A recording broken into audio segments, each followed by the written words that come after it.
लखनऊ के Apollo hospital ने एक और बड़ी उपलब्धि हासिल की है। यहां अब तक 300 से ज़्यादा रोबोटिक नी रिप्लेसमेंट सर्जरी सफलतापूर्वक की जा चुकी हैं, और वो भी देश में सबसे तेज़ गति से।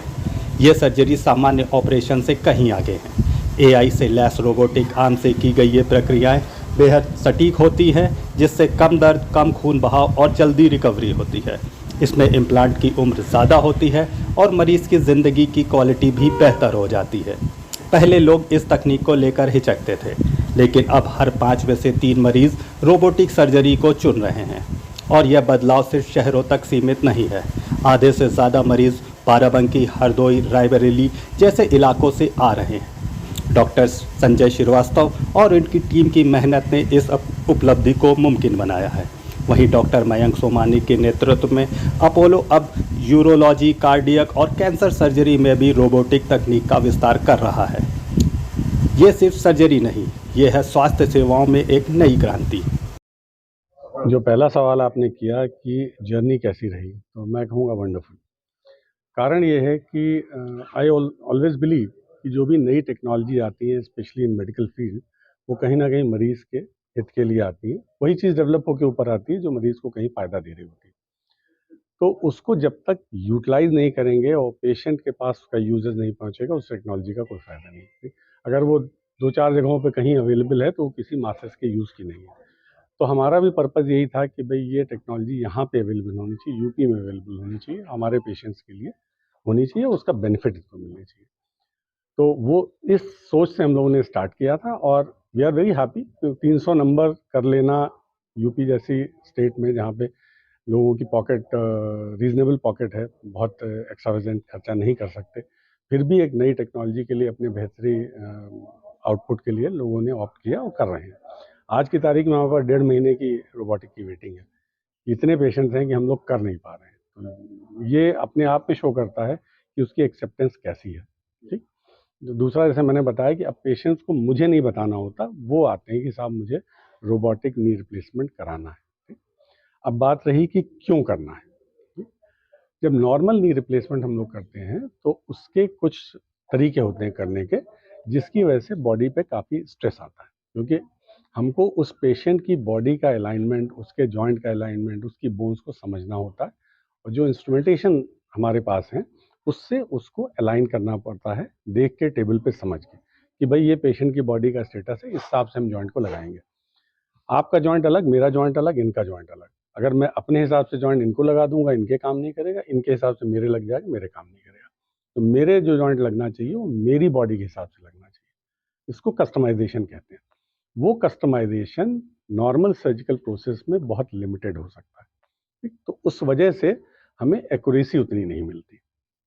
जब हम रोबोट से करते हैं तो इसमें हम पेशेंट का सीटी करते हैं, सीटी करके हमारा रोबोटिक सॉफ्टवेयर है उसमें डालते हैं, और उसमें हम उस जॉइंट को पेशेंट की बॉडी के हिसाब से परफेक्टली प्लेस करते हैं। उसमें हम आधा मिलीमीटर भी इधर उधर शिफ्ट करके उसको अलाइन कर सकते हैं। तो that is the beauty. Perfect जो ऊपर वाले ने पेशेंट की बॉडी बनाई है उसके हिसाब से उसको अलाइन किया जाएगा। तो जब उसको अलाइन करके और रोबोट ऑपरेट करता है तो उसी पोजीशन में जॉइंट को प्लेस होता है। प्लानिंग मेरी सॉफ्टवेयर पे, रोबोट को इंस्ट्रक्शन, तो रोबोट उसको एक्यूरेटली रिप्रोड्यूस कर देता है। हम हाथ से करेंगे तो हम उतना एक्यूरेटली प्लेस नहीं कर पाएंगे, ह्यूमन बॉडी की अपनी वो होती है, लिमिटेशंस होती हैं। तो दैट इज द ब्यूटी कि it is perfectly align to the patient body, and that is why less trauma, less complication, faster recovery, and life joint की ज़्यादा होनी चाहिए। वो तो समय बताएगा, लेकिन जो एवरेज जॉइंट जितना लास्ट करते हैं ये ज़्यादा लास्ट करना चाहिए। सर फिर भी एवरेज लाइफ क्या होती है? नॉर्मली आज की तारीख में स्टैंडर्ड लाइफ हम लोग मानते हैं 20 से 25 साल। सर जो मैक्सिमम एज ग्रुप है 60, 65 और 70 का, उनको और भी बहुत सारी जटिल समस्याएं होती हैं, मेडिकल इश्यूज उसको कैसे जी टैकल करें? देखिए, हम लोग जब भी पेशेंट मेरे पास ऑर्थोपेडिक प्रॉब्लम लेके आता है तो हमें ये देखना होता है कि भाई इसका हम क्या सोल्यूशन ऑफर करें। अगर हमने डिसाइड किया कि पेशेंट को सर्जरी होनी है, any surgery, may not be robotic, any surgery, तो हम फिर नेक्स्ट लेवल होता है कि पेशेंट को असेस किया जाता है, उसकी जांचें कराई जाती हैं। अगर medical issue, diabetes, blood pressure है, फिजिशियन देखते हैं। हार्ट का इशू, कार्डियोलॉजिस्ट। लंग का इशू, पल्मोलॉजिस्ट देखेंगे। लास्ट में एनेस्थेटिस्ट देखेंगे कि भाई एनेस्थीसिया के पॉइंट ऑफ व्यू पेशेंट के ये जब सारी चीज़ें होती हैं और सारी चीज़ें कंट्रोल होती हैं, तब आप सर्जरी के लिए प्रोड्यूस। बहुत बार ऐसा होता है मतलब कि पेशेंट की आपने जांचें कराई, अब उसका हार्ट ही काम के लायक नहीं है, तो आप उसमें सर्जरी थोड़ी ना कर दो, पेशेंट तो पहले हम हार्ट को ट्रीट करेंगे।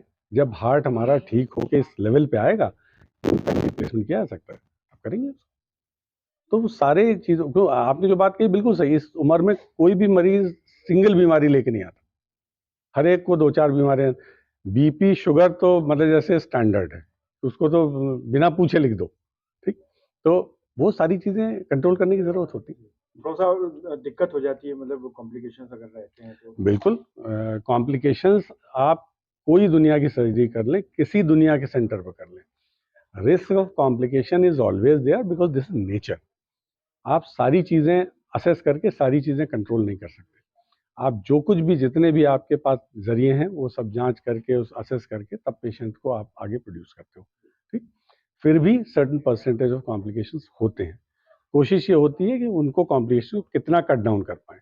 तो robotic is again a method जिससे हम कॉम्प्लिकेशंस को कम कर सकते हैं।